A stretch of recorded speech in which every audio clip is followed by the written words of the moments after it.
Yes, good afternoon, class. My name is Max Eckerson. This is for week 8 of Liberty University, class 501, and the topic we will be discussing is the mandatory reporting for child abuse or neglect.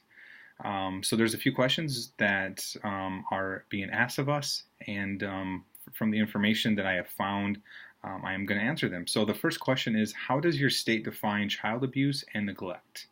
And so this is according to childwelfare.gov, as well as the state of Illinois and the federal government. And this is how they define it. Any recent act or failure to act on the part of a parent or a caregiver that results in death, serious physical, emotional harm, sexual abuse, exploitation, and any act or failure to act that presents an imminent risk or serious harm.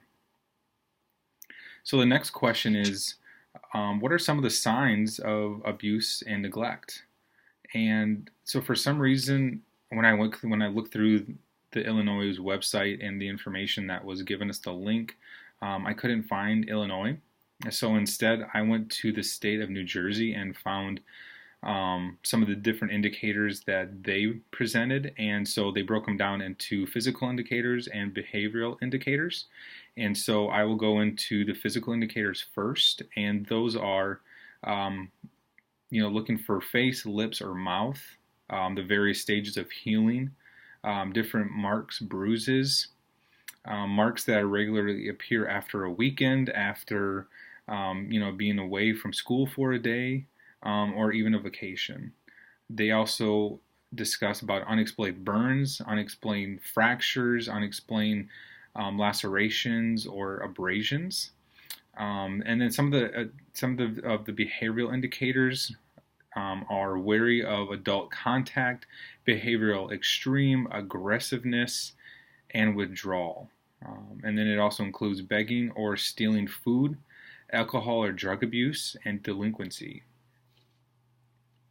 The next question is, which professions and what period of time are required to report suspected child abuse and neglect?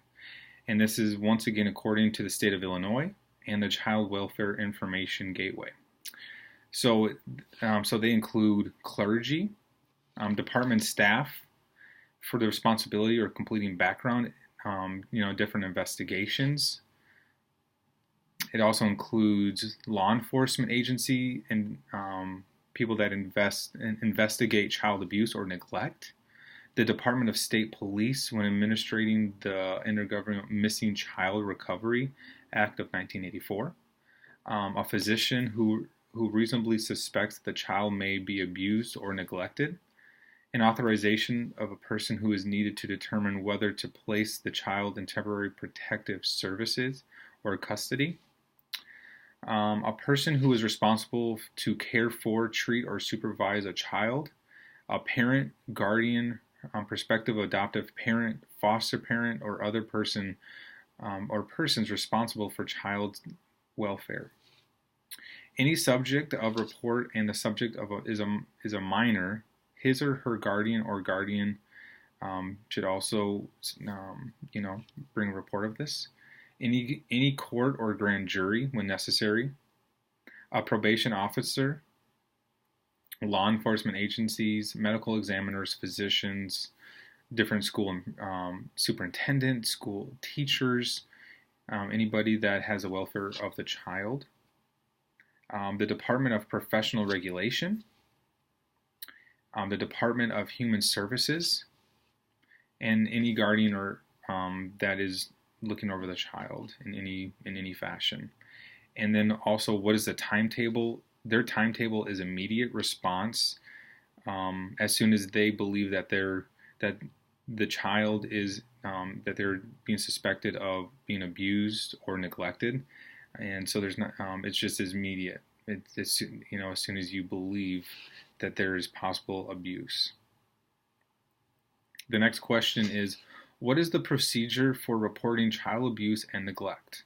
According to Child Welfare Information Gateway and the state of Illinois, all reports of mandated reports shall be confirmed in writing to the appropriate Child Protective Service unit which may be on forms supplied by the department within 48 hours of the initial report. And here's some of the information that they require on the report.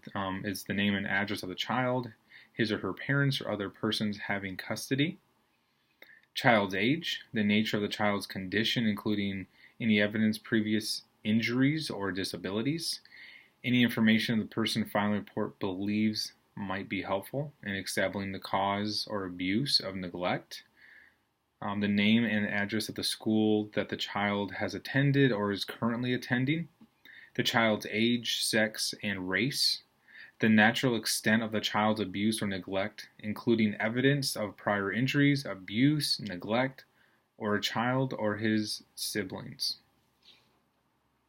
The names of the person apparently responsible for the abuse and neglect, family composition including name, ages, sexes, and the races of other children in the home. The name of the person making the report, his or her occupation, and where he or she can be reached. They also require the actions taken by reporting sources, including taking the photographs, x-rays, placing a child in temporary protective custody, or notifying the medical examiner, and any other information that the person believes would be helpful for the investigation. And our last question is this: what is the penalty for reporting child abuse and neglect? This is according to the state of Illinois and the Child Welfare Information Gateway. Any physician who willfully fails to report suspected child abuse or neglect shall be referred to the Illinois State Medical Disciplinary Board of Action in accordance with the Medical Practice Act of 1987. Any mandatory reporter who willfully fails to report suspected child abuse or neglect shall be guilty of a Class A misdemeanor for a first violation and a Class 4 felony for a second or some subsequent violation. In the person acted as part of a plan or scheme with the objective preventing discovery and of abuse, neglect child by lawful authorities for the purpose of protecting or insulating any person or entity from arresting or prosecution, the person is guilty of a Class 4 felony for the first offense and a Class 3 for a second or any subsequent offense. And this is regardless of whether the second subsequent offense involves any of the same factors, person as the first other priority offense. So this is what I found this week, and I think this is very important to know, as well as for us as counselors. We are going to, be a part of families, and for us to be aware of the possibility and of child abuse, and then what to look for. So this week was really helpful through the reading and through even taking just the time to really study out the laws of my state.